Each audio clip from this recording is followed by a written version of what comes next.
on the film. I've had a chance to sit down and watch it, and it's an absolutely fantastic film. Cool. Oh, great. I'm glad you liked it. So where did the idea for the film first come about for you? Did you have like a really horrible paintball experience, or where did that idea originally come from?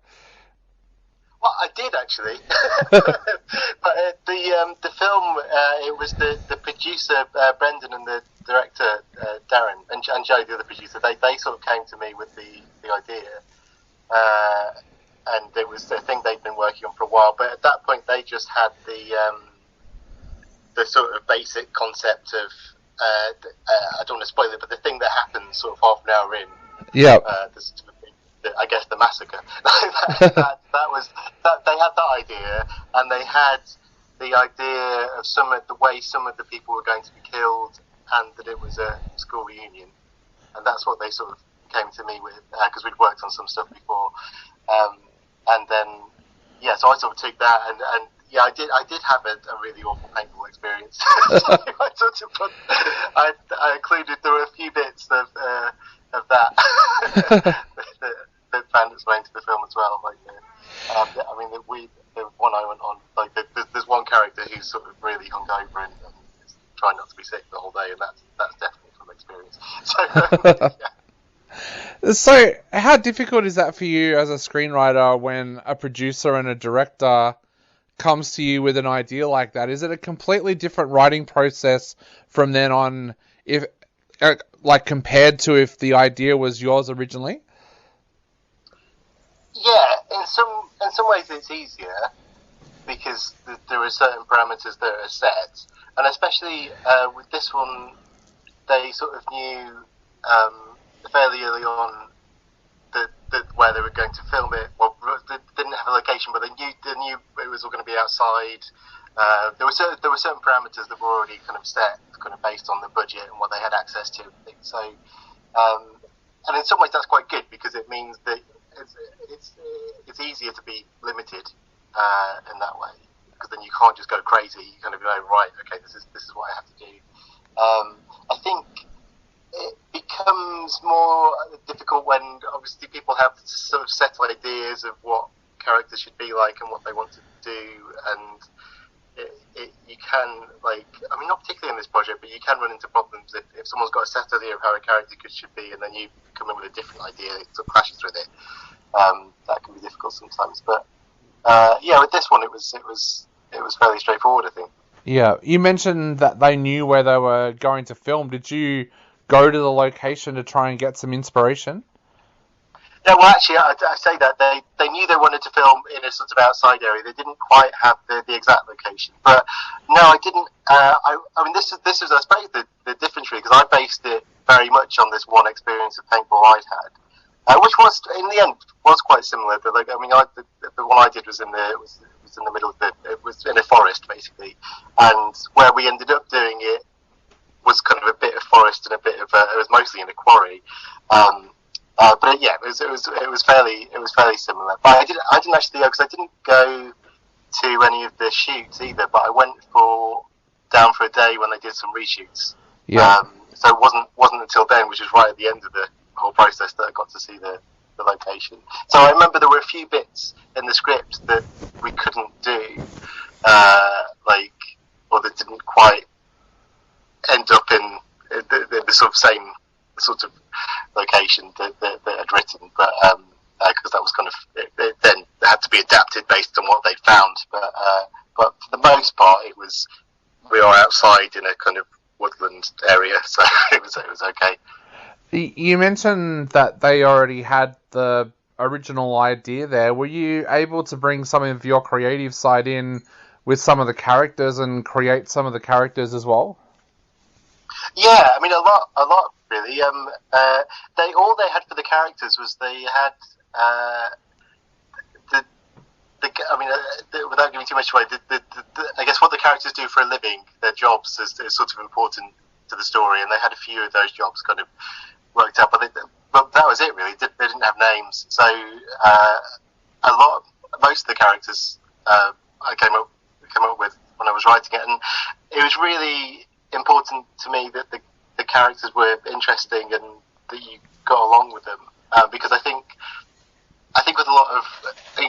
very much a slasher film. It's in that genre, but I think the mistake a lot of those films make is that they kind of make the characters. I think there's this sort of false idea that the appeal of slasher films is that we want to see these characters die in horrible ways, and I think what happens then is you end up, a lot of slasher films go down this route of making the characters deliberately unlikable, because then the audience will get some pleasure from seeing them die. And I was like, well, I don't want to do that. I want to sort of make all the characters likable, so that you kind of, or they don't have to be nice, but like just kind of you are interested in them, so that then when things do happen, that you then are more with them.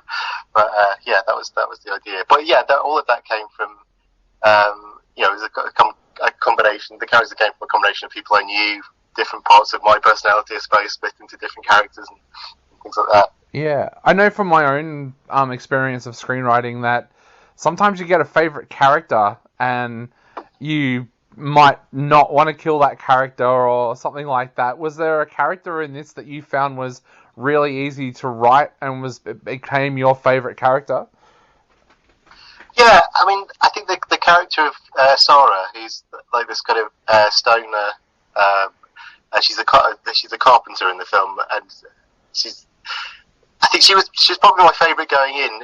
I find that I guess in a way, going back to the question about approaching someone else's idea, I normally have to find like a way into a script if I'm working on someone else's thing, and there's a speech that there's this sort of ridiculous monologue that Sarah has about the Fast and Furious films, and that was like it was that was sort of my way into the film.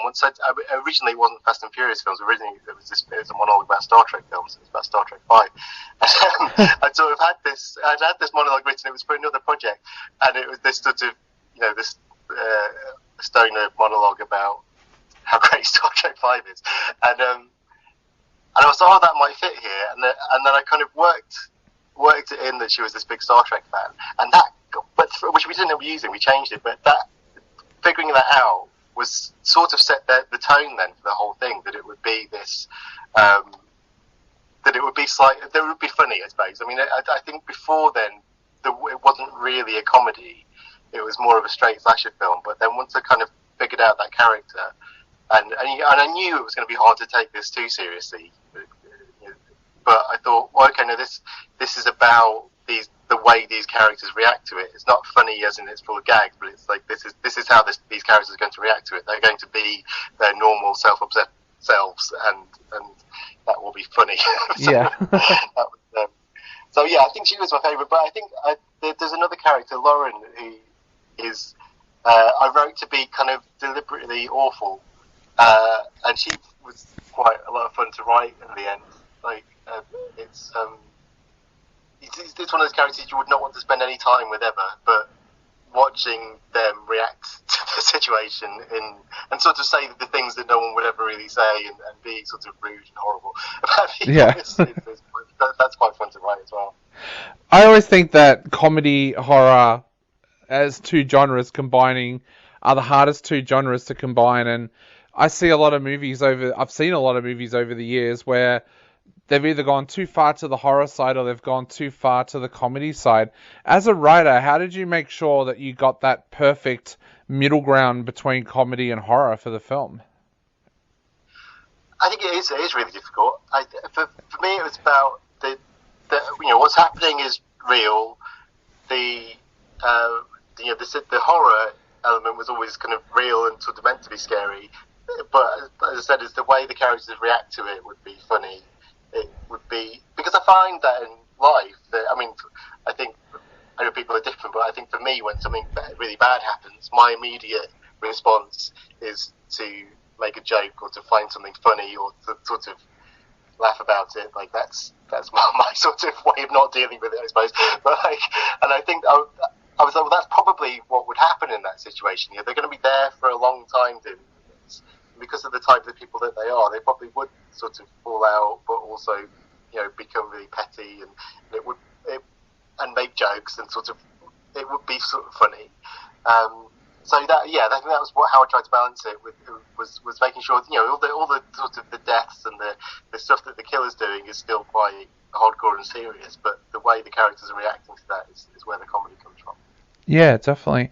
And I guess the other thing too that I always find really curious with these kinds of films is how do you think up the deaths for the characters and be creative? Because there have been so many horror films over the years and so many on-screen deaths. How do you come up with creative deaths so that you're not copying another film that's already out there?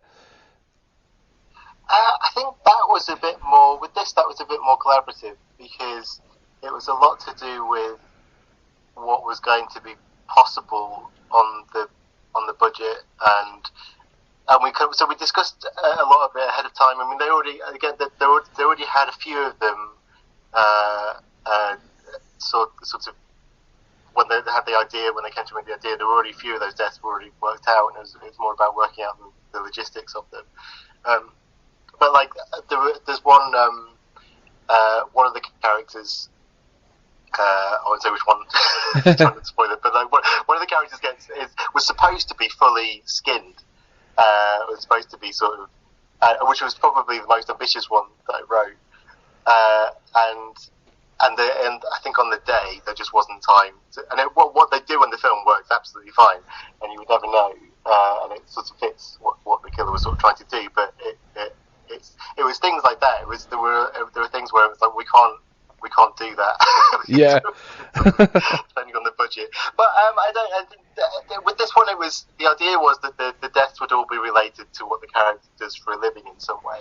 So it wasn't necessarily, because I don't know if any of the deaths are particularly I imagine probably all of them have been done before in one film or another. But it was more about relating that to who the characters were, and that's how the other characters started to sort of piece together what's happening. Definitely. Well, mate, again, congratulations on such a fantastic film. To finish up, is there anything you would like to say to our listeners out there before they head out to check out the film?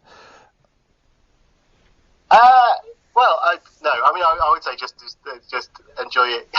Go in, don't take it too seriously, and I think you'll definitely have a good time. Definitely. Well, Chris, thank you so much for chatting to us today. It's been an absolute pleasure, and I cannot wait to see what film you work on next. Okay, thanks very much. That was great. Thanks for your time. Not a problem, mate. You have a great day, and hopefully we talk again soon. Okay, cheers. Thank awesome. you. Yeah. Bye. Cheers. Bye.